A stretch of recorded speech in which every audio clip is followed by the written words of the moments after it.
Najisikia sawa. Sasa shida nini? Karibu bwana. Mashindaje?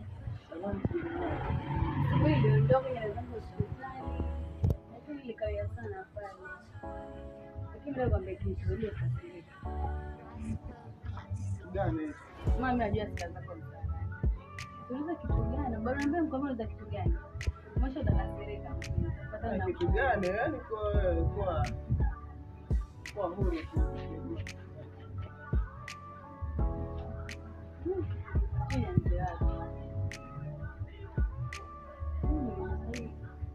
Nikapimwa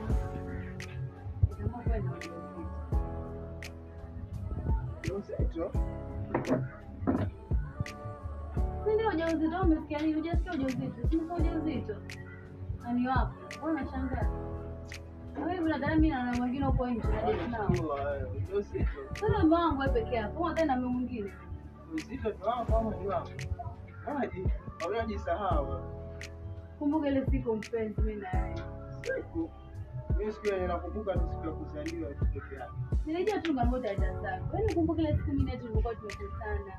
Wewe sio ile enjoy, lakini hivi sasa wanduka. Yaani ujazo si wako, si ndio?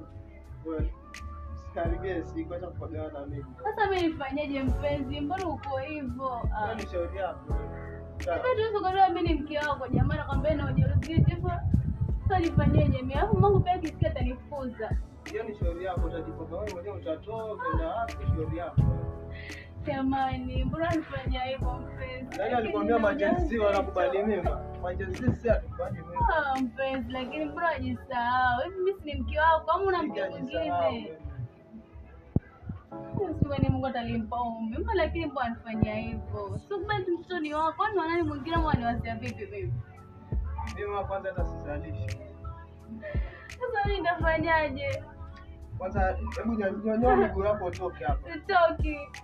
Sije kanaria sana.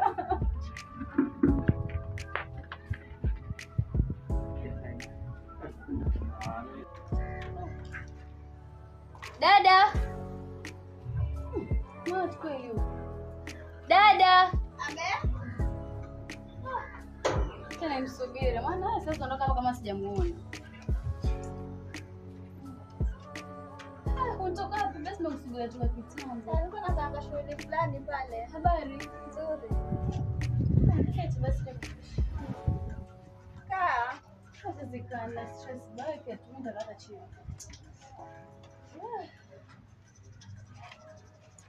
Mbona tangu na stress, yani na stress. Kwa nini? Mimi bila na mume wangu leo tumekosana mpaka mama kunifukuza. Kila tungo ndo sijachukua. Maana sisi niko ndakapo kwa kimi. Nimeanza kwa. Mimi nimwambia tu na ujauzito. Anza kunipokea, yanifukuza hata ujauzito, yeye hawezi akazalisha. Kila demu anataka tu shauri. Maana mimi basi nitoa, maana nampenda sana, nampenda. Sisi nikatoa ujauzito. Na sisi shibila yeye, sijui nafanyaje. Ndio kaenjoy. Ndio, hata una huruma. Hivyo ni kama nitakufa ngitoa ujauzito wewe. Mimi nimekuja nipo ushauri mzuri, ushauri wako.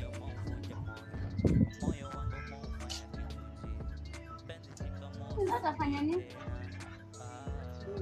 Mama nyumbani pia haminifukuza. Mume pia hanitaki. Mimi nataka nikae hapa kwako kama utafuata mume wangu muongelesha, nikubali kunisikiza. Niturudiane, maana Mungu anataka nimzalie sana ndio nitoe ujauzito, nitoe mtoto. Na pia hurumia maisha yangu. Sawa basi nitatafuta. Ndio zungumzie na mama hapa mimi nilipo hapa nitakwenda. Kama sio kwenda nikufe tu. Maana sio hata haja hapo.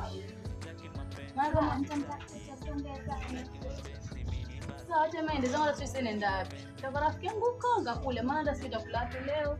Mungu amenifukuza nyumbani, sina hata pa kuvaa, sina hata pa kuoga. Sasa ndio kwa rafiki yangu kakule huko, hata nizalala huko. Kijua kupaka next week lakini utakuwa ushaongea naye. Sawa. Sasa nakupenda dadangu.